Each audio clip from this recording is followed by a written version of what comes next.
Este programa llega a ustedes gracias a Pisco Armada. Un pisco de uva quebranta de 44% de volumen y 5 años de guarda. Un verdadero deleite para el paladar más exigente. Cómprelo en bodegarras.com y recuerde, tomar bebidas alcohólicas en exceso es dañino. ¿Qué tal, amigos? ¿Cómo están? Muy buenas tardes, noches. Bienvenidos a una nueva edición de Bahía Talks por Canal B, el canal del Bicentenario. Gracias por seguirnos. Pueden hacerlo en las redes sociales de Alfonso Bahía Herrera, en las redes sociales de Canal B, en la página y las redes sociales del Diario Expreso. También el domingo seguramente nos escuchan por PBO Radio 91.9 FM, la radio con fe. Y nos puede seguir por la extensa y creciente red de cable operadores a nivel nacional que transmiten la señal de Canal B 24 horas al día y en nuestra página web canalb.p/live. Bien, tenemos un programa hoy día muy interesante. Vamos a conversar con la doctora Delia Muñoz sobre lo que ha sido esta decisión de las últimas horas del Tribunal Constitucional, que finalmente le da la razón, por lo menos por el momento, al Congreso de la República. Bien, dejamos el tema ahí con este anuncio de Delia, pero hoy en el programa hemos tenido, más temprano en Canal hemos tenido a Daniel Armas en su programa En Clave Familia, conversando sobre la familia, fortaleza de la sociedad.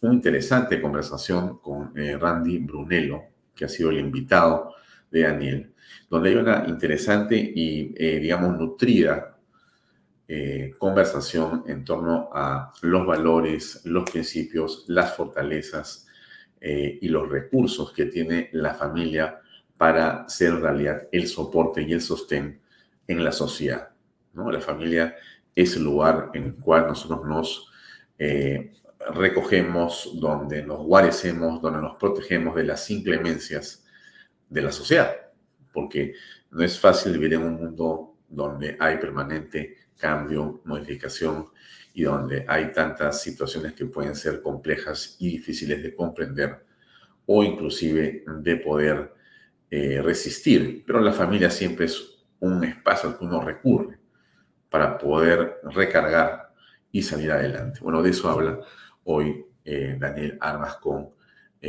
su invitado. También ha estado en Canal B Betsy Cortejana en su familia con voz.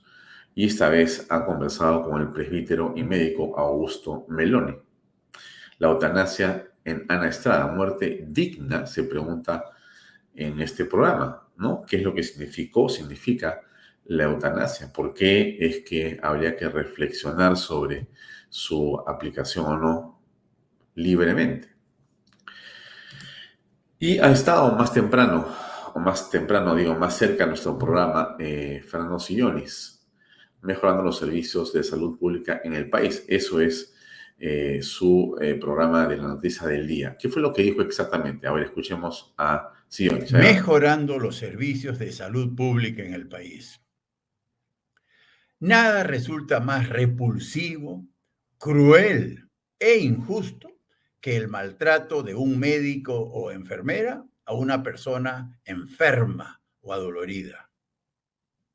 En ese sentido, la mejora de los servicios de salud pública, junto con la educación y la seguridad ciudadana, debe constituirse en una de las máximas prioridades en la gestión de toda autoridad gubernamental. Para ser consecuentes con dicha prioridad, yo puedo dar fe de ello, hay que recurrir a la Autoridad Nacional del Servicio Civil, Servir. ¿Cómo así? Pues para contratar a los funcionarios más idóneos para ocupar los cargos de mayor jerarquía en los hospitales y centros de salud. La idea es acabar con el clientelismo político y con los puestos de favor en el sector. Efectivamente, en el caso de ICA, en el periodo 2015-2018, fueron dichos funcionarios los que implementaron las mejoras tecnológicas que permitieron la mejor atención y la reducción significativa de los tiempos de espera de los pacientes en los hospitales de la región Ica.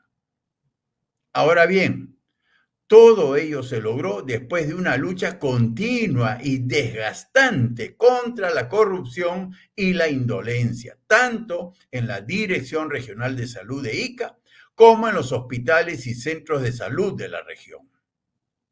Para esos efectos, la ciudadanía jugó un rol protagónico. La participación de los pacientes y sus familiares en la evaluación inmediata de los servicios de salud fueron determinantes. Efectivamente, cada servicio era evaluado de manera personalizada, es decir, con el nombre y apellido del médico o enfermera tratante. Además, la evaluación especificaba la calidad de la atención brindada según, primero, trato cordial o maltrato. Segundo, tiempo adecuado o demora injustificada. Tercero, requisitos adecuados o pedido injustificado de documentos irrelevantes. Y quizás lo más importante, cuarto, pago justo o cobros indebidos. Léase coimas. Por otro lado, la ciudadanía tenía a su disposición una línea de WhatsApp que se llamaba GORE Denuncia Segura, Gobierno Regional Denuncia Segura, a través de la cual se recibían denuncias de manera segura de cualquier persona que haya sido maltratada por cualquier servidor del Gobierno Regional de Ica, incluidos, por supuesto, los funcionarios del sector salud. Lamentablemente, la corrupción y la indolencia han vuelto a los hospitales públicos de Ica. En otras palabras, todo ha vuelto a la normalidad, entre comillas. Las mafias de la salud están de vuelta. Y con ello el maltrato, la coima, los robos de medicamentos y hasta el dengue. No obstante, ha quedado demostrado que sí se puede mejorar la salud pública en nuestro país. En Ica, en su momento, lo hicimos. Muy bien, creo que hay un ejemplo de que el Estado también puede funcionar, ¿no? Pero va a depender de cómo es que se planteen las cosas. Lo dice Siones con mucha claridad. Les recuerdo que hoy tenemos una conversación con la doctora Delia Muñoz. ¿Por qué? Porque el Tribunal Constitucional, el TC, ha restablecido la inhabilitación tanto de Inés Tello como de Aldo Vázquez, quienes deben dejar la JNJ, ¿no? La Junta Nacional de Justicia. Esta resolución que dio y que se publicó anoche suspende los efectos de la medida cautelar que permitió que Tello y Vázquez retornaran a la JNJ luego de ser inhabilitados por el Congreso de la República el 7 de marzo último, porque el Congreso encontró falta grave en ambos. Esa medida cautelar había sido emitida por la primera Sala Constitucional de la Corte Superior de Justicia de Lima. La resolución del TC precisa que la suspensión de la medida cautelar tendrá vigencia hasta que se defina la apelación que presentó el Congreso contra la decisión de la mencionada sala. Ok, pero ya, el TC ha resuelto en solo 8 días esta demanda competencial y en concreto estas personas quedan fuera. O sea, el señor Aldo Vázquez y la señora Inés Tello quedan inhabilitados. ¿Podría esto abrir la puerta para que regrese la señora Patricia Benavides a ser fiscal de la Nación? Miren, es un tema muy opinable y habrá que ver, ¿no? Yo preferiría que nos lo diga la doctora Delia Muñoz, con quien vamos a conversar ahora en unos momentos más, pero eso es en realidad lo que está aquí en el fondo, un tremendo tema. ¿Qué dijo al respecto el doctor Salas? Salas ha sido ministro de Trabajo, un vocero, defensor de Pedro Castillo, ¿no? Lo llamaron de Canal para opinar y nos pareció interesante que usted escuche lo que piensa este señor. Adelante. La crisis política en el país considero que no ha culminado, no ha terminado, se ha agudizado, como bien es cierto y como bien manifiestas y señalas. Hay diversos actores en estas crisis políticas, cada uno de ellos está jugando su propio partido. Hemos visto el día de hoy el salvavidas que le ha lanzado el Tribunal Constitucional al Congreso de la República, con la finalidad de hacerle sentir al Congreso de la República que es el máximo poder del Estado y que no existe equilibrio de poderes en el país. Situación que bajo mi punto de vista y bajo un criterio de opinión es una aberración constitucional, lo que el propio Tribunal Constitucional ¿Ha escuchado los argumentos del presidente del Tribunal completamente, absolutamente forzados. Yo creo que el Tribunal Constitucional se volvió un ente político, dejó de ser un ente que imparte justicia constitucional y es una bancada más del Congreso de la República. Sin embargo, estos actores, digamos, que hoy en día estamos viendo en el país, lo que están haciendo finalmente es, por supuesto, como no, agudizar más esta crisis, una crisis sin respuesta. Hemos visto ya y se está evidenciando cómo ha funcionado el aparato del Ministerio Público en la época y en la gestión de Patricia Benavides. Sí, con todo respeto por el doctor Salas, también considero yo, como una opinión personal, se lo digo, que es una aberración la posición del señor Salas. Es claramente el tipo de, digamos, ideas o pensamientos que tenemos que rechazar y que no debemos seguir, ¿no? El señor Salas representa, desde mi punto de vista, por cierto, todo lo que ha implicado el señor Pedro Castillo como gobernante. Básicamente, un desastre por donde se le vea.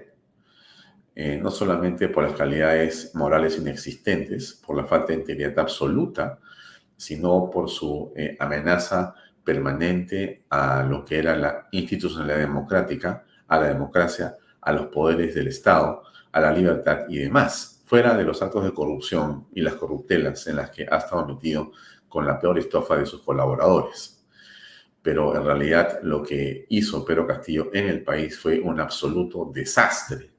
Y el señor que ustedes han escuchado fue ministro de Estado y vocero del señor Castillo, defendiendo una posición que seguramente él considera que era muy válida, pero que muchos, yo me encuentro dentro de ese grupo, consideramos absolutamente equivocada para el país. Ahora aparece diciendo que en realidad lo que ha hecho el tribunal es tomar parte. No, lo que ha hecho el tribunal es decidir sobre la juridicidad de una acción que solamente estaba dirigida y destinada a ganar tiempo y a enervar la independencia y la legitimidad de actuar del Congreso de la República. Bien por el TC, bien por el Congreso y bien queremos que por la Fiscalía. Ojalá que se logre corregir lo que claramente en la actualidad es algo que a todos nos preocupa, ¿no? La Fiscalía parece un ente público, no sé si la palabra es sin control, pero que en lugar de protegernos, pareciera que nos amenaza. A todos.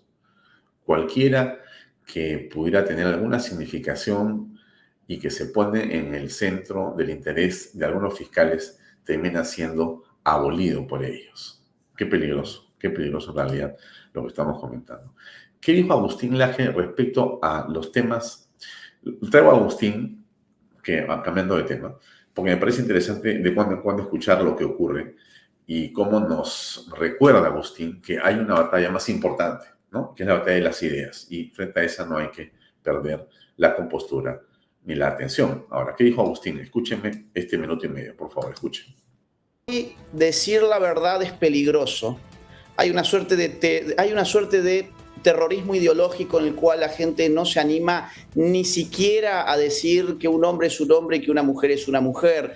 Con lo que todos están fingiendo. Todo el mundo está fingiendo, por ejemplo, que es totalmente justo que un hombre se meta a competir en deportes femeninos, que un hombre se le meta en el baño a una mujer porque dice que tiene una identidad de género distinta.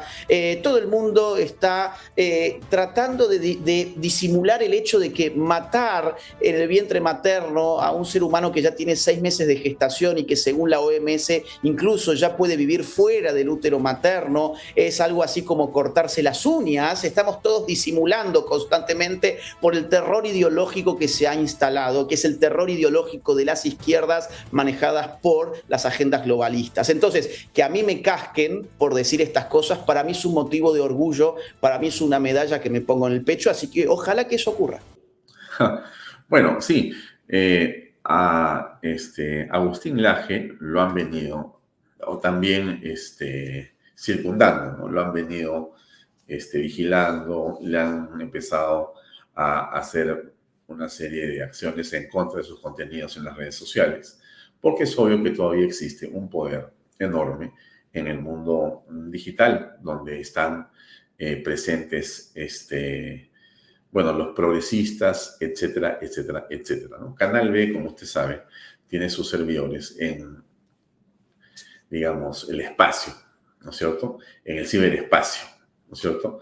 En la nube y, como diría Buzz Lightyear, más allá, inclusive. Entonces, nosotros cuando hicimos Canal B, lo que nos motivó, entre otras cosas, era a no sufrir bajo ninguna circunstancia las inclemencias de la censura de los progresistas. Entonces, tenemos un servidor que no puede ser baneado, que no puede ser clausurado. Las redes sociales las usamos para difundir ciertas cosas, contenidos, pero si usted siente que alguna red social no le da pelota o no lo deja ver, pues entra a la página web de Canal B y ahí podrá ver nuestro contenido sin ningún problema, ¿no?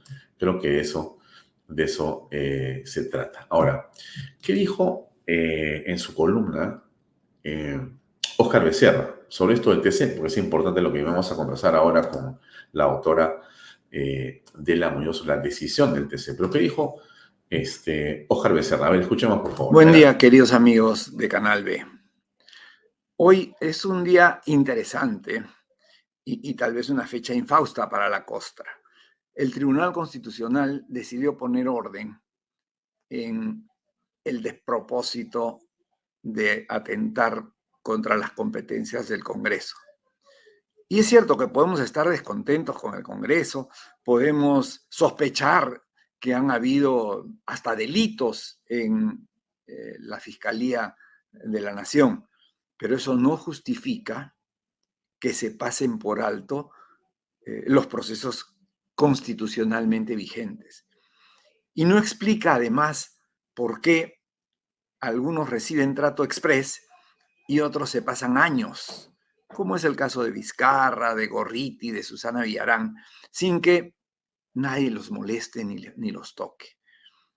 Creo que el Tribunal Constitucional ha dado un paso firme en este primer requisito para la limpieza y la desinfección de nuestro país, que consiste en arrancar la costra. Porque es imposible limpiar la pus si antes no se arranca la costra. Ya lo hemos dicho y lo repetimos. Esperemos que esta medida del Tribunal Constitucional ponga en su sitio a estos jueces y que de una vez empecemos a pensar en serio en la reforma del sistema de justicia. Obviamente no podemos confiar en que un Congreso en el que campea el mochazuelismo, el comepollismo, el mataperrismo, la corrupción más descarada, las prebendas y las negociaciones con toda la desfachatez del mundo, pensando solamente en los intereses personales, sean los que hagan esta reforma de la justicia. Pero esa debería ser la bandera de la próxima administración. Arrancar la costra pasa primero por enderezar el sistema de justicia. Un sistema que se parezca a otras cosas que ya funcionan. Tenemos, por ejemplo, el Banco Central de Reserva, que tiene un sistema que garantiza que sean los mejores y los más capacitados los que reciben una formación especial que los lleva a las diferentes posiciones, tanto en el BCR como en el MEF. También tenemos lo mismo en relaciones exteriores, con una formación estricta, meritoria, meritocrática, que lleva a las posiciones a los mejores, a los bien formados. Aun cuando existen los embajadores políticos, esto es manejable en un sistema donde hay meritocracia. Algo como eso deberíamos tener en el sistema de justicia y existir una academia donde se formen los abogados que quieren ser jueces o fiscales y que luego asciendan por estricto orden de mérito y no por negociaciones descaradas como las que vemos todos los días. Esperemos, pues, que esta sea una de las banderas de quienes aspiran a gobernarnos, la reforma del sistema de justicia. Bueno, sí, en verdad, el tema que está tocando y el que está hablando Óscar Becerra es el central en este momento. Todos nos sentimos absolutamente preocupados por lo que ocurre. Si usted todavía no percibe la gravedad de lo que está pasando, porque quizás se mantiene un poco al margen, porque lo ve por las redes sociales o por la televisión y cree que no le va a tocar, más temprano que tarde, vamos a ser todos víctimas de esto. O sea, hoy se están enfilando contra ciertas personas. Se abusa de la prisión preventiva, de la detención preliminar, de una manera abusiva absolutamente. Y nadie puede decir nada. El fiscal detiene a quien sea por cualquier razón. Basta que sospeche, basta que alguien haya dicho algo contra ti, basta que alguien haya aparecido diciendo que tú eres o de A, o de B, o de C, y entonces esa razón es suficiente según el ánimo del fiscal, porque para algunas cosas el fiscal quiere que la persona que lo dijo lo pruebe. En otras razones basta que lo haya dicho una vez y que aparezca en algún lugar publicado o sin que haya sido publicado para que sea la razón para que te puedan detener. O sea que todos somos posibles de ser detenidos. Si uno habla sobre la fiscalía, esa opinión puede ser una razón para que te detengan. O sea, estamos realmente a portas, si no viviendo ya, dentro de un régimen absolutamente precario desde el punto de vista de los derechos humanos. Qué curioso, ¿no? O sea, los derechos humanos que el progresismo y que el izquierdismo se harán las vestiduras en decir que está presente y que es tan importante, bueno, para estas personas termina siendo una manera en la que se abusa absolutamente del derecho. Muy, pero muy delicado. Troles con ataque de histeria. En los últimos días y semanas en las que esta batalla política, ideológica y política en la que se han enlazado y entrelazado diversos sectores de la política peruana, la derecha contra la izquierda, la derecha contra la progresía o viceversa, ha generado que hayan ataques casi en todos los medios, casi en todas las plataformas digitales y en las redes sociales. Y los troles han vuelto. Los troles están ahora desatados con lo hecho ayer por el Tribunal Constitucional del Perú, restableciendo la ley y el orden, habiéndole enmendado la plana a un juez que había mandado suspender las acciones legítimas del Congreso respecto de los dos magistrados de la Junta Nacional de Justicia.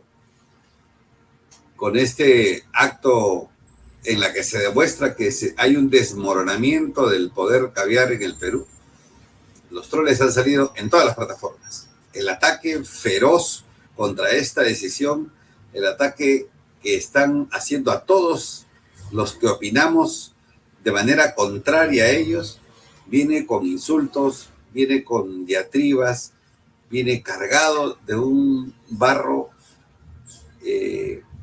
impresionante contra todos los que no creemos como ellos. Y si han vuelto es porque tienen financiamiento, porque actúan de manera horizontal en todas las plataformas, en todas las redes, de la misma manera, con los mismos discursos, contra el APRA, contra Alan García, contra el Tribunal Constitucional, contra la derecha. Quiere decir que hay plata. Están sacando plata, están haciendo partidos políticos, están haciendo que sus troles funcionen. Quiere decir que hay un sector de la política, un sector ideológico como el sector caviar, el sector de la izquierda, que tienen dinero para financiar estas super campañas en redes sociales. Pero tienen un pequeño error de medición. No han medido que la población ya no quiere, que la gente ya no lo sigue, que hoy sus llamados a revueltas, a marchas, sus llamados para protestas multitudinarias ya no les funcionan, ni siquiera usando las redes. Pero está bien, gasten su dinero, sigan gastándolo en los insultos por las redes sociales porque no habrá ningún efecto. Ya sabemos que están jugando a querer controlar el próximo Congreso en el 2026. Ya sabemos que están actuando con una estrategia de atomización para juntarse en el 2026. Conocemos la estrategia socialista de marchar separados y golpear juntos. Sabemos esas estrategias. Por lo tanto, es inútil lo que ahora puedan hacer con el ejército de troles que pagan, que financian, sabe Dios con qué recursos, de repente de las ONGs, de repente de los gobiernos regionales, de repente de las municipalidades o de sus funcionarios públicos que todavía están enquistados en el poder. Están al descubierto, pero la libertad avanza, la democracia se sostiene. El Tribunal Constitucional ha actuado de manera coherente y así ese es el camino de la democracia que lamentablemente un grupo ideologizado y politizado de izquierdas radicales y de progresistas no lo aceptan. Se acabó el pensamiento único, se acabó una sola forma de ver las cosas. Sus narrativas han comenzado a desmoronarse. Va a triunfar la democracia. Bien, les recuerdo que tenemos una conversación con la doctora Delia Muñoz en unos minutos más. Solamente para terminar, déjenme colocar algunos de los clips que conversamos ayer con José Quesada Seminario. A ver, ¿a qué va uno? 8.000 millones de dólares este año en APPs que van a entrar, digamos, progresivamente. Las APPs... ¿Cuáles son las más importantes? A ver, más o menos. Cuéntame. El anillo vial son 3.500 millones. Van a entrar. No sé si hemos un sueldo. No, ya se adjudicó. Ya se adjudicó, ya está caminando, se va a comenzar a construir en un plazo relativamente corto. El privado va a poner su plata y va a cobrar su peaje. Como debe ser. Ese es el anillo vial. Ese es el anillo Uno, vial. dos. Luego tienes el puerto de Marcona, ya, que son 500 millones. Ya están adjudicados, entonces ya tienes 4.000 millones ahorita en abril. Ya. De ahí vienen otra serie de proyectos con los que vas a llegar a los 8.000 y hay algunas ideas más en estandarizar los anillos viales en distintas ciudades que tengan determinada cantidad de gente. Bueno, aparentemente en la opinión de José Quesada, información que maneja él es importante. Estamos cerca a un impulso de la economía. A pesar de los problemas que hay, ¿no? Nos han rebajado la calificación internacional, hay problemas de estos que vemos todos los días, pero también es cierto que hay una voluntad de muchos, digamos, privados y de alguna gente del Estado, del gobierno, para poder impulsar temas de inversión. ¿Qué más dijo? Cobre, que ha entrado a un nuevo... La subida del cobre, que ha entrado a un nuevo superciclo. O sea, el cobre ya está en 9.900 la tonelada y el oro está en 2.300. Yeah. O sea, añádele esas dos cosas y vamos a recibir aproximadamente 20% más de ingresos exportando lo mismo en minería. Ya, pero ¿eso implica crecimiento económico? Sí, 20% más de la minería, de oro y cobre. Insisto, otra vez la minería nos salva, ¿no? Debería ser algo compartido con otras actividades. Por supuesto que hay otras que están corriendo y sumando, ¿no? Pero estamos en un momento en el cual aparentemente se estaría produciendo un impulso adicional. ¿Qué más dijo? Tu reingeniero, así es. El especialista. Te pregunto, a ver, dígame usted si puedo salvarme. En 3 años te he volteado completo y estás creciendo. O sea, soy un campeón en 3 años. No bajas de 6% de crecimiento. ¿Eso qué implicaría 6% de crecimiento? Bueno, ¿Cómo 6% tiene que ver con la gente que está en los cerros, que no tiene agua y que está haciendo ollas comunes para poder vivir? ¿Cómo implica ese 6% a ellos? Porque el 80% de las APPs, que son las grandes obras, estamos hablando ya de miles de millones, entonces el 80% de miles de millones son muchos miles de millones que se liberan. Entonces la anemia la puedes eliminar en 5 años. Y distribuyes todo con la cadena logística de las Fuerzas Armadas. O sea, tú debes recordar, cuando hablábamos del coronavirus y Vizcarra, que ese fue el gran error. O sea, si tú hubieras distribuido todo a través de las Fuerzas Armadas, la gente no tenía que salir. Sí, fueron las grandes cosas sin explicación que hizo Vizcarra, o con explicación, pero que fueron sin duda criminales, en opinión de muchos, mía también. Termino con esto. Hay un crecimiento del crédito hipotecario. El Banco Central de Reserva reporta que ha aumentado 5.3% el último año. Más gente que esté interesada en poder tomar un préstamo para comprar una propiedad. Ahí está ustedes cómo se ha movido entre marzo del 23, febrero del 24 y marzo del 24, ¿no? Se produce un incremento y eso es importante. Bien, vamos con la entrevista con la doctora Delia Muñoz. Adelante, por favor.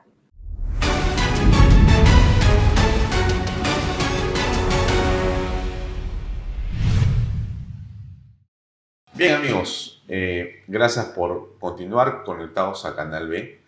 Estamos ahora con la doctora Delia Muñoz, con quien queremos, abordar el tema que está, creo que en la mente, en el comentario de casi todos. Delia, gracias por acompañarnos. Muy amable, Alfonso, por la convocatoria. Mi pregunta, Delia, dado que tú eres un especialista en Derecho y estás en el tema académico y has tenido una gran ejecutora en la parte pública también, defendiendo el Estado en muchas oportunidades. Mi pregunta es, ¿cómo aprecias lo que está ocurriendo ahora? Ayer nos hemos enterado que, el TC finalmente anuló los efectos de esta resolución emitida por el Poder Judicial, que de alguna manera estaba permitiendo que 2 magistrados del JNJ, tanto la doctora Inés Tello como el doctor Aldo Vázquez, se mantuvieran en sus cargos, en una, decisión del Poder Judicial que era también objetada por muchas personas. Pero en fin, parece ser, y esa es la pregunta que te hago, que el TC ha dado por terminada esa, discusión. ¿Qué piensas al respecto? No es así. El Tribunal Constitucional no ha puesto punto final al debate.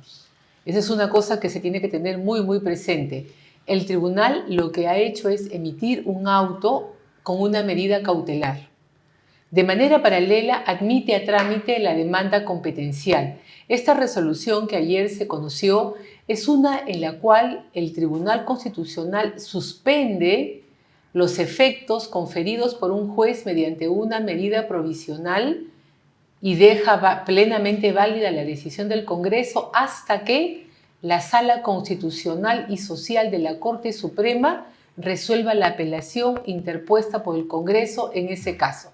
Es decir, que quien va a tener la palabra final en esta situación tan especial es el propio Poder Judicial. Y ahí es donde viene lo interesante del Tribunal Constitucional, que considero ha evaluado mucho las críticas, las opiniones, los pedidos de que sea la instancia que resuelva cada crisis política que existe.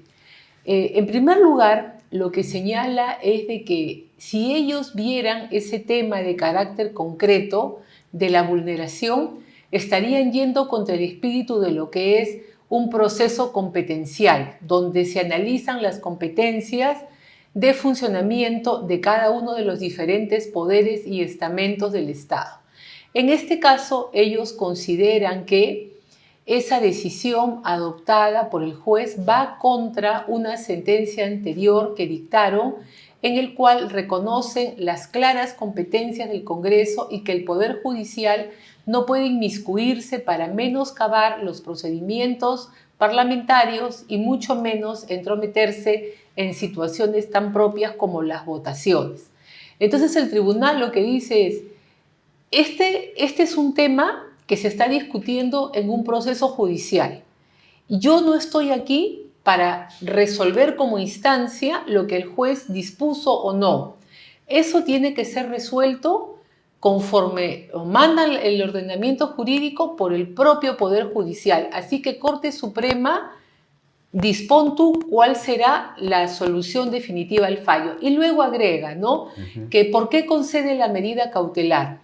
En primer lugar, por esta norma que invocan. En segundo lugar, porque quien confiere la medida cautelar es un juez que está en pleno proceso de ratificación y que ésta depende de las personas a las que está protegiendo con la medida cautelar.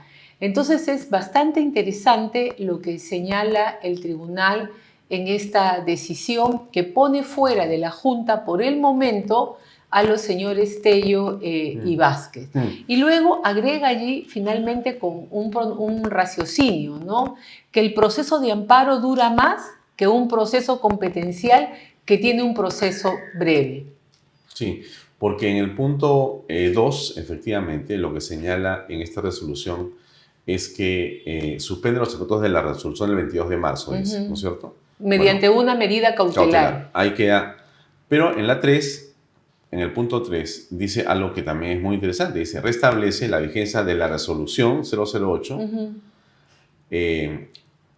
de la resolución legislativa, ¿no? Claro, y por lo tanto queda sin efecto la reposición de Luz Tello y de don Aldo Vázquez Ríos en sus cargos. Así es. Bueno, y entonces, ¿cómo quedan estas personas? ¿Cuál va a ser la situación de ellos en los próximos, desde este momento? Las personas quedan fuera del cargo porque se continúa respetando la decisión adoptada por el Congreso. ¿Hay una apelación más que se puede hacer? Hay una apelación que ya realizó el Congreso de la República y que es la que el tribunal considera debe de resolverse en ese espacio. ¿Aldo Vázquez e Inés Tello pueden apelar de alguna otra manera a través de algún recurso para enervar la decisión del TC? El Tribunal Constitucional es el que tiene el candado de cierre de la jurisdicción nacional, pero eso no ocurre todavía. Estamos en una decisión que es de carácter cautelar y dispone que la autoridad competente, el Poder Judicial, establezca la decisión definitiva. Sin embargo, ellos ya desde el inicio de las investigaciones han recurrido al sistema supranacional.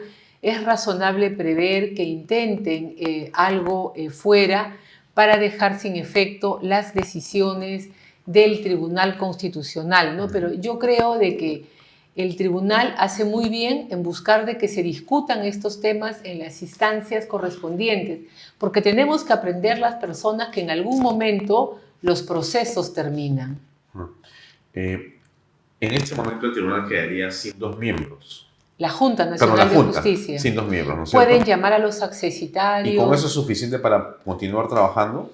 Por ejemplo, ¿podrían actuar en el caso de la doctora Patricia Benavides? Me parece que en ese caso necesitan un quórum calificado de 5 personas y 6 para la votación, pero para los otro tipo de actividades sí pueden funcionar con 4 miembros. Por lo tanto, según lo que me estás diciendo, entiendo que para el caso de la doctora Benavides tendrían que esperar. Tendrían que esperar el resultado de la Corte Suprema en cuanto a la procedencia o no de la destitución de ambos integrantes de la Junta. Pero fíjate tú que a la par que esta decisión adoptada en un auto, ayer también el tribunal emite otra sentencia en la demanda competencial presentada por la fiscal de la Nación contra la Junta Nacional de Justicia, que pretendía invalidar las investigaciones que la Junta llevaba contra ella, aduciendo de que atentaban contra las competencias del Ministerio Público. Y allí lo que ha dicho el Tribunal Constitucional es que las decisiones de carácter administrativo que toma un fiscal de la Nación tienen que estar en concordancia con la ley de la carrera fiscal y que estas tienen que ser motivadas y para ello tiene plena autonomía, pero que si se aprecia existe una situación de desvío de poder del fiscal de la Nación, entonces la Junta Nacional de Justicia puede realizar las investigaciones disciplinarias correspondientes y que eso no constituye un menoscabo, o sea que valida la intervención de la Junta para investigar a quien ejerce la Fiscalía de la Nación. Hay algunos abogados que han señalado y han invocado el artículo 139.2 de la Constitución, diciendo que hay una prohibición de interferir en procesos en trámite. Entonces dicen que esta resolución del TC es completamente irregular. ¿Consideras eso tú? El Tribunal Constitucional expresamente en un considerando señala que si ellos resolvieran la medida cautelar de fondo planteada por el Congreso, allí sí estarían en una situación de interferencia de un procedimiento propio del Poder Judicial, por eso que lo resuelve. Sin embargo, como ellos están viendo una demanda competencial, consideran que en ese contexto sí pueden expedir su decisión porque hay una situación de gravedad, urgencia y daño irreparable, ¿no? Porque utilizan el argumento de que personas que están suspendidas podrían realizar actos de nombramiento o sanción a funcionarios, lo cual puede afectar gravemente el ejercicio de las potestades constitucionales establecidas, ¿no? Un exministro de Pedro Castillo dijo anoche en un medio que el Tribunal Constitucional con esta solución se ha vuelto un ente político y es una bancada más del Congreso. ¿Qué opinas? Mira, yo sigo los pronunciamientos del Tribunal Constitucional, no solamente de los casos emblemáticos, sino de la actividad cotidiana, y estoy apreciando que el tribunal viene estableciendo líneas de investigación dogmáticas, teóricas, y es por eso que la gran mayoría de sentencias vienen usualmente con 5 votos o solamente a veces con 1 en discordia. Entonces, en este caso de todo lo que son las competencias, los temas que se ponen a su consideración, el tribunal no se inmiscuye porque quiere, sino porque son las partes las que recurren a él mediante el uso de las demandas competenciales o pedidos de inconstitucionalidad.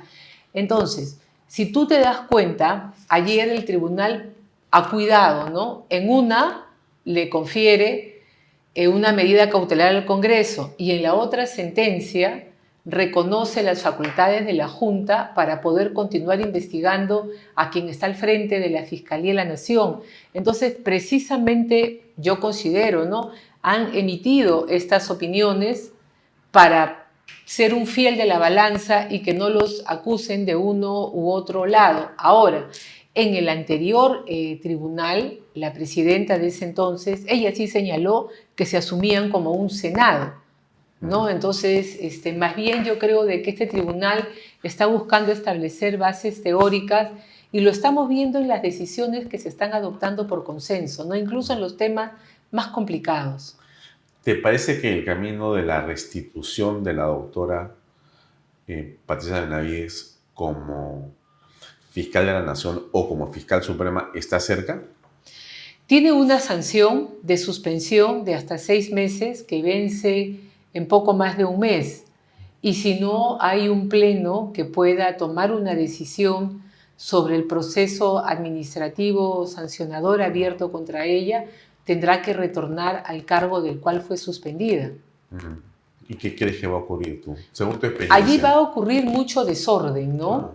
Porque lo que estamos viendo en estos últimos, creo que son 2 meses o 3 meses en que estamos viendo la madre de las batallas al interior del Ministerio Público, ¿no?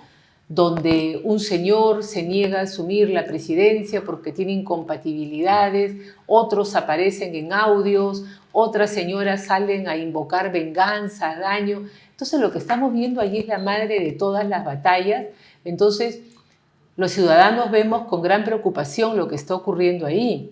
Para mí, creo que, no sé si lo llegué a comentar contigo o no, pero sí lo he comentado con otras personas, hay que ir hacia una declaratoria de emergencia del Ministerio Público, no para despedirlo, sino para permitir de que rápidamente se puedan nombrar a nuevos titulares, cuando menos a nivel supremo. De los 9 que existen en la actualidad con ese nivel, solamente 3 son titulares.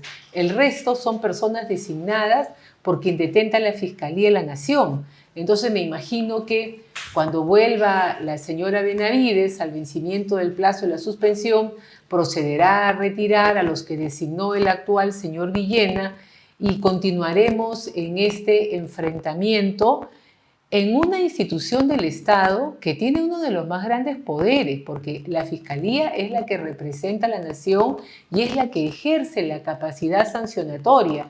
Y también estamos viendo cómo en este desenfreno de pleitos al que están llegando las más diferentes personalidades, están incurriendo en prácticas abusivas, conductas que hacen que por lo menos levantemos las cejas, si no la voz de protesta, ¿no? Y en realidad, Delia, lo que pareciera que está ocurriendo es que nos encontramos frente a una situación en la que no hay cómo, digamos, estar protegidos como ciudadanos, porque prácticamente a cualquier persona en este momento le pueden abrir un proceso y la pueden detener con una fiscalía que, como vemos, podría estar actuando no necesariamente con rigor, sino más bien con algún interés de otro tipo, ¿no? Y a veces hasta político. Eso es gravísimo. Sí, mira, y acá, para que las personas no crean de que uno tiene posiciones tomadas, que uno las tiene, pero hace 3 días salió el reporte del Estado de Perú en materia de derechos humanos que emite el State Department, ¿no? Y ahí tiene un capítulo en el que habla de juicio injusto y no respeto de las garantías, ¿no? Y allí hay un párrafo claramente establecido donde señala que la Fiscalía viene ejerciendo un uso indebido de las prisiones preventivas, de las detenciones preliminares, cuando no de enviar a la cárcel a personas sin condena, rebasando en más del 100% la capacidad de estas, ¿no? Entonces ya también hay una visión desde fuera de que algo no está funcionando en el sistema de administración de justicia, y ese algo no es cualquier cosa. Estamos hablando de situaciones de abuso de las normas que se tienen para utilizar en situaciones excepcionales. Mira, fíjate, hoy en día cualquier colaborador eficaz, yo puedo salir de acá y irme a la fiscalía y decir: el señor Baella en realidad tiene un negocio clandestino, oculto, bajo la fachada de su canal de televisión. En realidad él se dedica a la trata de personas, ¿no? Y además mi amiga Paquita y mi amiga Mariquita me han dicho que sí, y yo armo toda la historia, ¿no? Y si tú eres una persona que tiene algún nivel de ojeriza política o exposición pública, ¿qué es lo que estamos viendo? Automáticamente se arman los operativos de allanamiento. Una colaboración eficaz tiene el gran valor porque es alguien que integra la organización criminal, que reconoce su culpa y permite acceder a información que de otra manera no sería posible. Pero para que el sistema judicial la acepte, esta colaboración, esta declaración, tiene que ser ratificada con otros medios probatorios.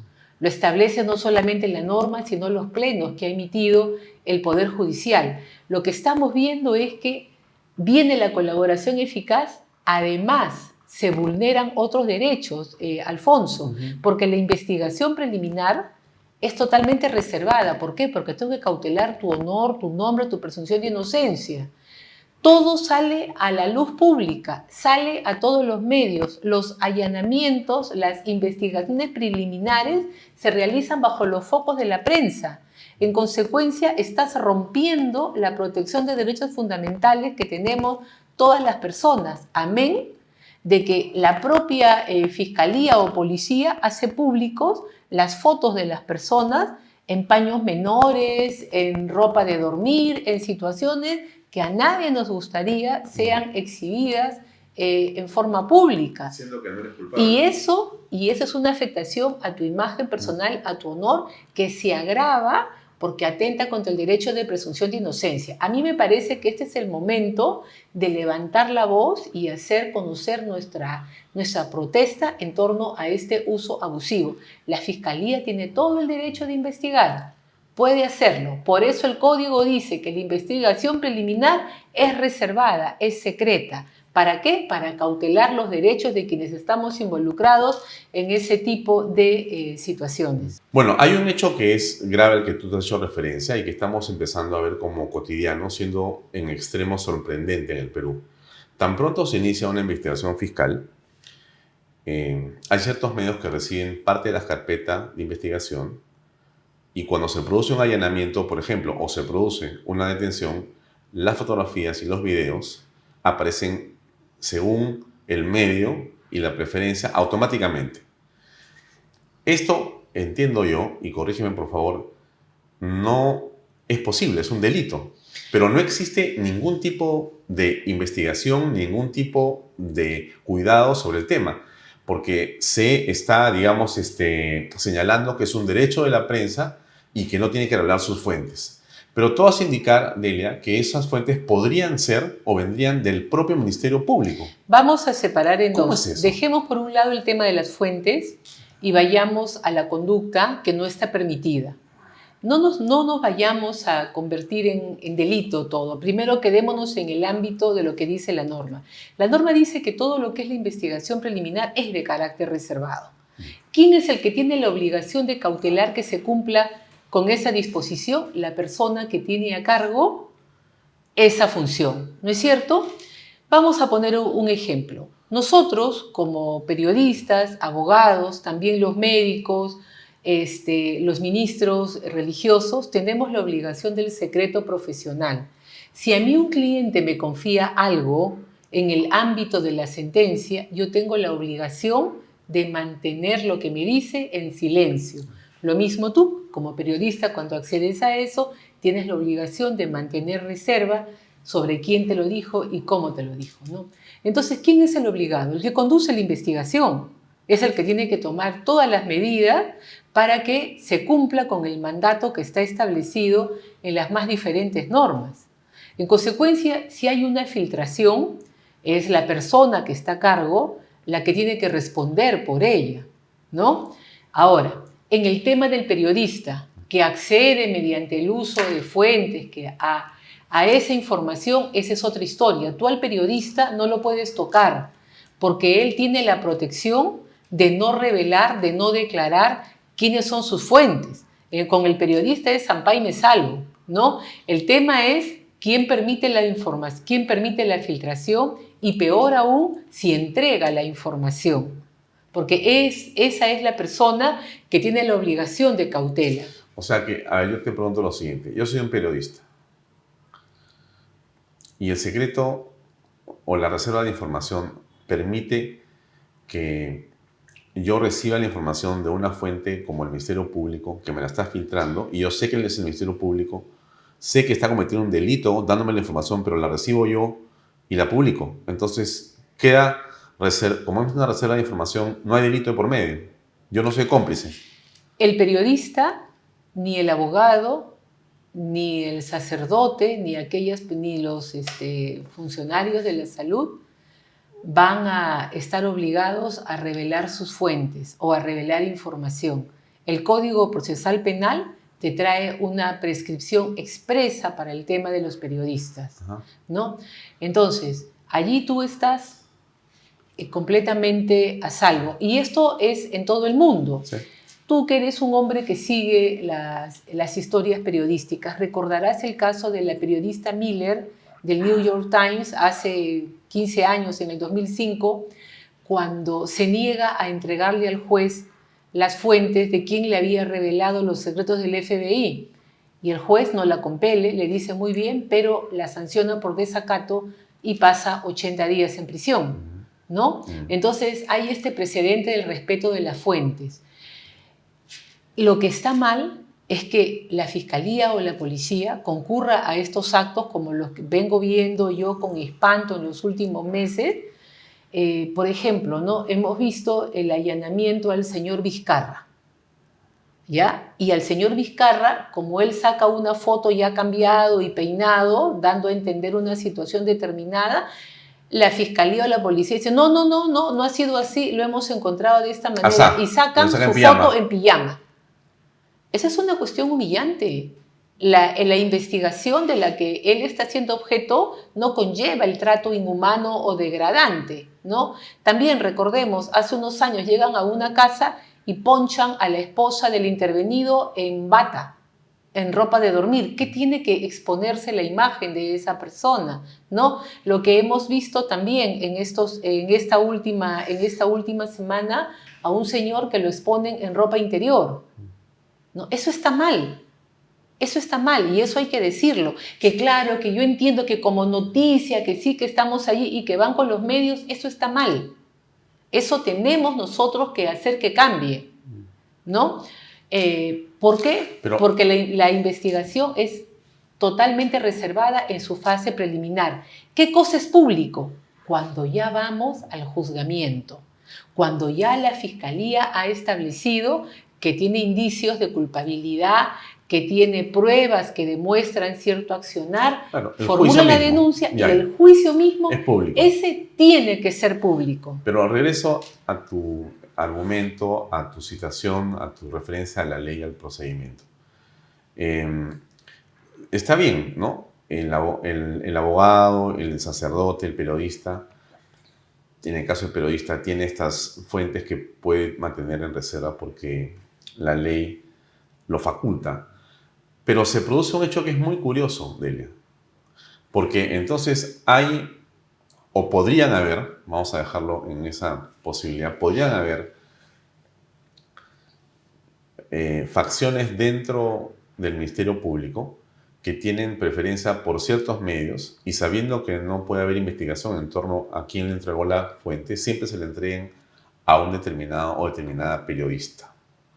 Y esta persona, a su vez, como medio, les da cobertura y más bien tiene hacia esas personas una preferencia y una conveniencia en destacar su función fiscalizadora. Ya. Pero hemos estado de acuerdo hace unos momentos en que esta conducta está prohibida para el que tiene la obligación de cautela del proceso. Claro. ¿No? Entonces, si yo soy la autoridad de control del Ministerio Público, que estoy viendo que salen las imágenes, los documentos que forman parte de una actividad reservada, es la autoridad de control la que le debe pedir cuentas, no al periodista que exhibe, sino al que tiene la obligación de cautelar, ¿qué estás haciendo tú para cumplir con el mandato de reserva? Ya, o sea, a la interna. A la interna. Pero no pasa. Es que eso es lo que está mal, porque como todo está normalizado, por eso, entonces no se cumple con las funciones y es allí donde hay que colocar el dedo, ¿no? Claro, ya estamos frente a un proceso de escarnio público. Por supuesto. Ya, y eso ya no es justicia. Ya no es justicia. Eso es un ajusticiamiento, eso es una especie de tribunal de lo más primitivo. Y eso es lo que recoge el reporte de Estados Unidos sobre Perú, en un capítulo especial, ¿no? Entonces es bastante delicado.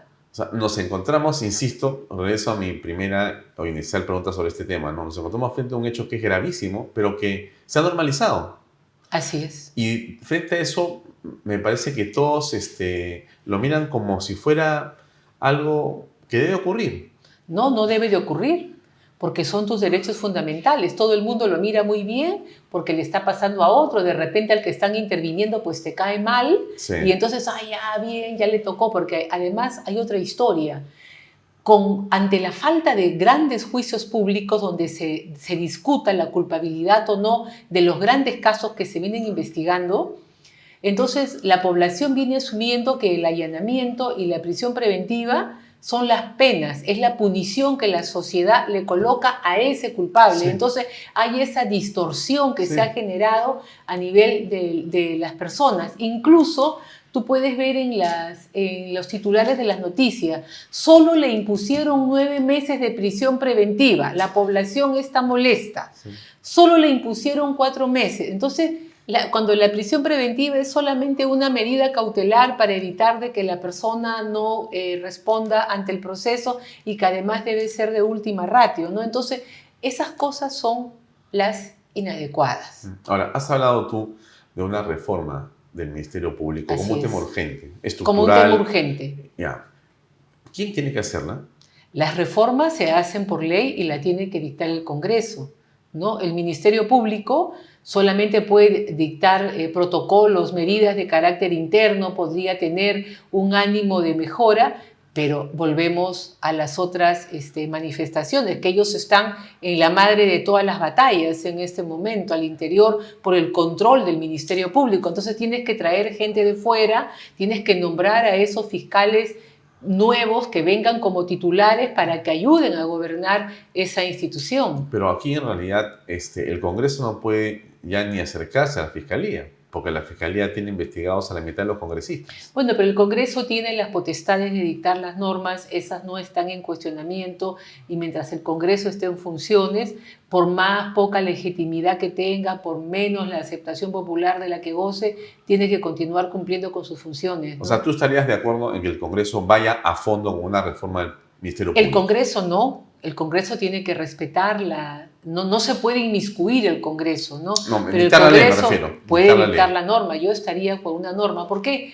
Porque cuando uno conversa con las personas de la Junta Nacional de Justicia y dice, ¿por qué no están haciendo los procesos para cubrir plazas vacantes a nivel de Corte Suprema, a nivel del Ministerio Público? Te dicen porque el Ministerio de Economía no autoriza el presupuesto.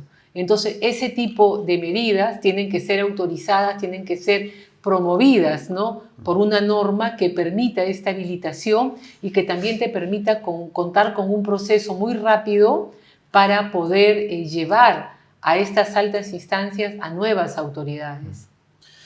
Aprovechando que estás acá, ya que eres abogada y estamos hablando de este tema, y estás vinculada evidentemente al análisis de lo que pasa en la política peruana, yo te preguntaría, ¿por qué hace unos días se ha, digamos,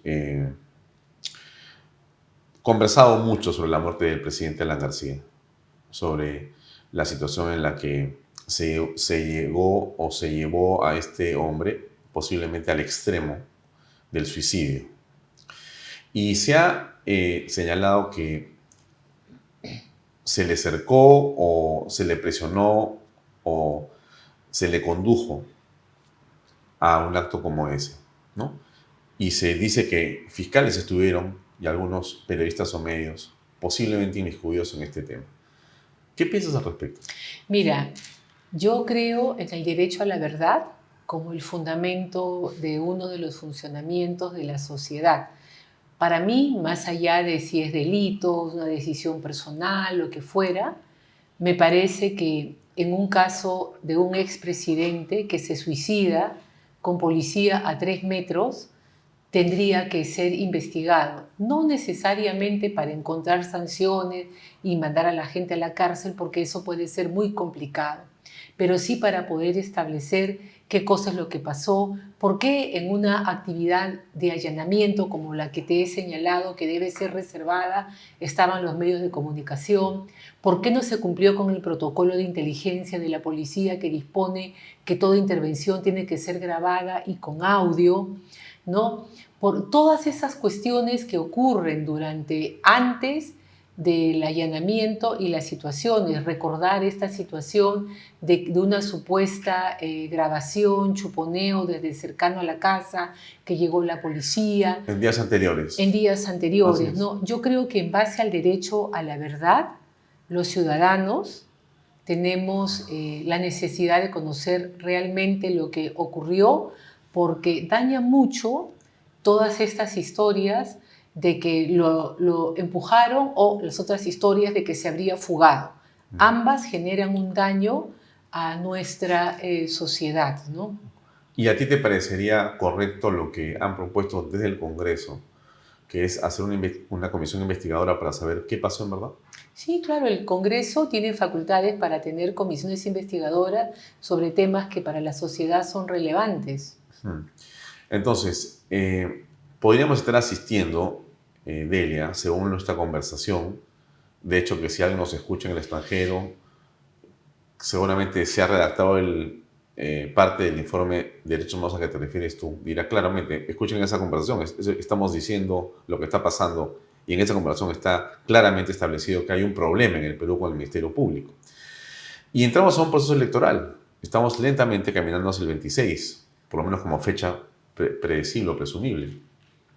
¿Tú crees que en estas condiciones en las que estamos hoy día con este Ministerio Público, yo no te hablo del sistema electoral, te hablo ni del Congreso, ni de la presidenta Boluarte, te hablo de este Ministerio Público, podemos entrar a un proceso electoral con garantías?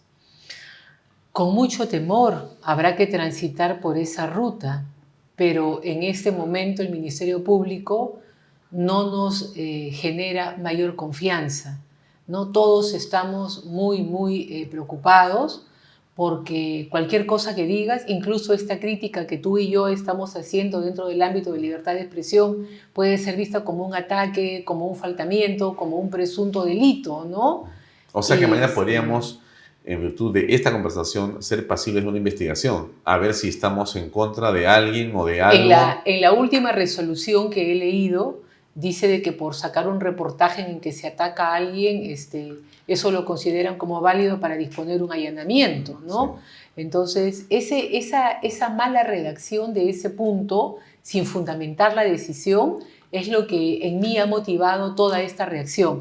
Porque un periodista, un abogado, un sacerdote, sí puede ser investigado, pero para romper esta protección del secreto profesional tiene que haber una fundamentación, tiene que haber toda un desarrollo de por qué estás planteando eso, no solamente por el libre ejercicio de tu opinión. Sí. Bueno, ¿quién podrá salvarnos? Pues, ¿no? Porque te quedas pensando... No, nos quedamos todos, porque la gente que nos escucha ahora va a decir...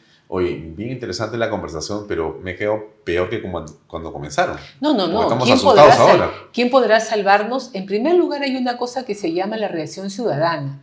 Y la reacción ciudadana es sumamente necesaria y muy eficiente.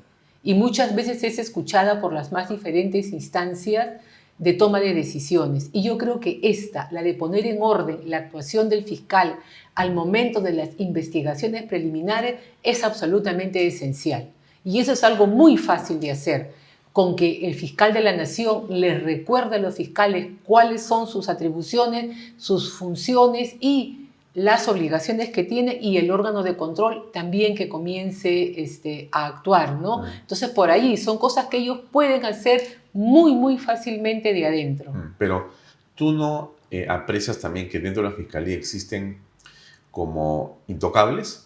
No, sí, claro, es lo que estamos viendo, ¿no? Es lo que estamos viendo, de que es una gran feria y por eso que te hablo de estas batallas y de estas cosas, ¿no? Lo cual no significa atentar contra la estabilidad en el cargo de un fiscal, ¿no? Y por eso volvemos nuevamente, ¿por qué planteo yo la emergencia y la reorganización a efectos de contar con fiscales titulares? Los fiscales en la actualidad, en más del 60%, son provisionales. Inclusive, las fiscales más conocidas de nivel provincial son fiscales de nivel más bajo porque han sido promocionadas de manera temporal a ese cargo. Entonces, la estabilidad en el cargo, la capacidad de decisión de la persona tiene que ser una situación que solamente se le da la titularidad en el puesto. Pero la provisionalidad de una fiscal, ¿qué es lo que, digamos, que puede ser menoscaba la calidad de su trabajo? No, su trabajo no puede ser de menor cuestionado, calidad, pero el día que quiera, el fiscal que la promovió u otro que viene en su reemplazo, sencillamente la vuelve a su plaza de origen. Claro, pero... Y eso mismo pasa con los jueces, ¿ah? Sí. Pero, ¿tú creerías que una fiscal provincial, o que haya 60% u 80% de provinciales, le resta legitimidad al trabajo fiscal? Para mí sí, teóricamente hablando, porque estamos hablando de personas que pueden ser removidas de sus cargos, de las funciones que están desempeñando en cualquier momento, ¿no? Pueden ser enviadas, mañana el fiscal de la Nación saca una resolución que dice todos los titulares tienen que ocupar la plaza en la cual han sido designadas.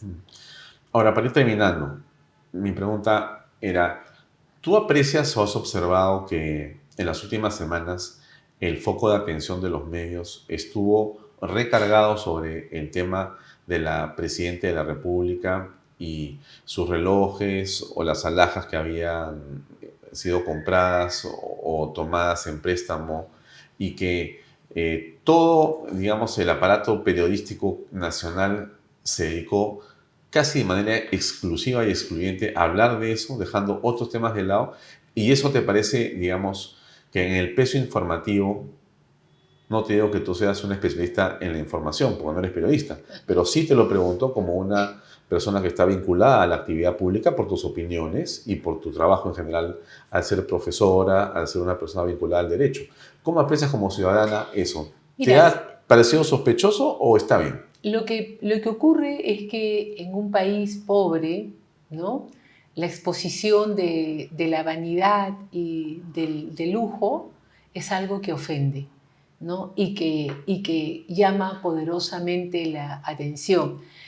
Entre los círculos de las amistades más comunes, que no están vinculadas ni al derecho ni a nada, todo el mundo te habla del tema porque sencillamente les parecía absolutamente increíble, ¿no? Frívolo, ¿no? Frívolo. En todo caso, si la señora presidenta quería lucir bien, como es la hipótesis, ¿no? Que no ha sido entregado para que realice algo vinculado a su trabajo, sino para lucir bien, admitido por ella, pues debió de haber ido a un museo o a una de las joyerías que hacen réplicas, ¿no? E ir con una hermosa pulsera de la señora de Cao, con un hermoso collar del señor de Zipán, cosas que sí representan al Perú y que le harían quedar ahí sí bien, no con unas joyas de lujo de carácter europeo que tienen otro significado. Yo creo que ahí es donde ha levantado esta irritación de la población que se ha convertido en burla, ¿no? Y que la afecta seriamente en su legitimidad. Para mí el tema de la frivolidad de quien maneja el poder no es un tema de poca monta, porque el líder es el que tiene la obligación de mostrar la conducta apropiada en ese momento, en ese contexto cultural de una sociedad, ¿no? ¿Y da para un mes de información diaria? Es que yo tengo entendido que esas preguntas, como ustedes dicen, venden, ¿no? Venden. Yo he escuchado a diversos colegas tuyos decir que en cuanto dejan de hablar del tema Dina Rolex, se cae el rating. Sí, es ¿no? verdad. Entonces, pero eso obedece, Alfonso, a este tema de fondo de la irritación social, ¿no? O sea... yo lo veo de otra manera. Tú vas por el tema del manejo de medios, el manejo de la forma de pensar. Me preocupa, ¿no? Me preocupa que... Yo comprendo perfectamente lo que dices y estoy de acuerdo contigo plenamente en que, en efecto, esto atrae, ¿no? El escándalo siempre atrae de cualquier especie, ¿no? Más si es una persona que tiene una, digamos, representación tan alta como la presidenta de la República. Pero hay pulseras que brillan más y atraen más. Obviamente, ¿no? Sin embargo, lo que sí me preocupa, y creo que a mucha gente le ha irritado también, porque lo escucho en las redes sociales y lo veo en comentarios y en la calle también, así como es parte de la comidilla. Lo otro que es parte de la preocupación es que has dejado todo lo demás, ¿no? Ah, claro. Y entonces, el día tiene 24 horas, pero no para hablar solamente de un tema durante casi un mes. Y dejaste el dengue de por medio, dejaste la anemia, dejaste la crisis económica, dejaste la violencia, para hablar solamente pero de todo ello. Ahí está el error, porque quienes gobiernan, ellos han debido de marcar su agenda, hacer sus cosas, claro. Pero tienes a un premier al que ni bien ingresado en funciones se convierte en abogado defensor de la señora. Un error garrafal. Cuando la señora claramente ha dejado sobre la mesa que ese regalo, esa es una relación absoluta personal entre ella y un gran amigo. Sí, no es en consecuencia, ella ha debido de manejarse en ese nivel con sus abogados. El error allí para mí ha sido del presidente del Consejo de Ministros, de salir con algunos ministros, a convertir un tema absolutamente interno de la presidenta de gestión pública. Claro, ¿no? Porque finalmente es un tema nimio. Así es. Ellos ¿A quién le puede ellos han debido de seguir el aparato con su agenda, estatal, ¿no? ¿Por qué el aparato gubernamental y ministerial debería aparecer soportando y respaldando con un tema que tiene que ver con una investigación sobre lo que te pones o lo que te cuelgas? Un craso error de apreciación, quizás por la cantidad, por la presión, por este exceso de publicidad que tienen, pero cuando uno estudia gestión pública o gestión de conflictos, uno de los temas es de que quien ejerce liderazgo es el que marca los temas y es el que pone los temas de agenda en la mesa, ¿no? Y ellos no lo han hecho. Ahora, termino con una pregunta que tiene que ver con lo que haces en el campo de la docencia, de la pedagogía, ¿no? Porque tú impulsas, haces, digamos, un trabajo intenso de pedagogía en el derecho, ¿correcto? Sí, me encanta. ¿Cómo se enseña el derecho en un país tan torcido como este?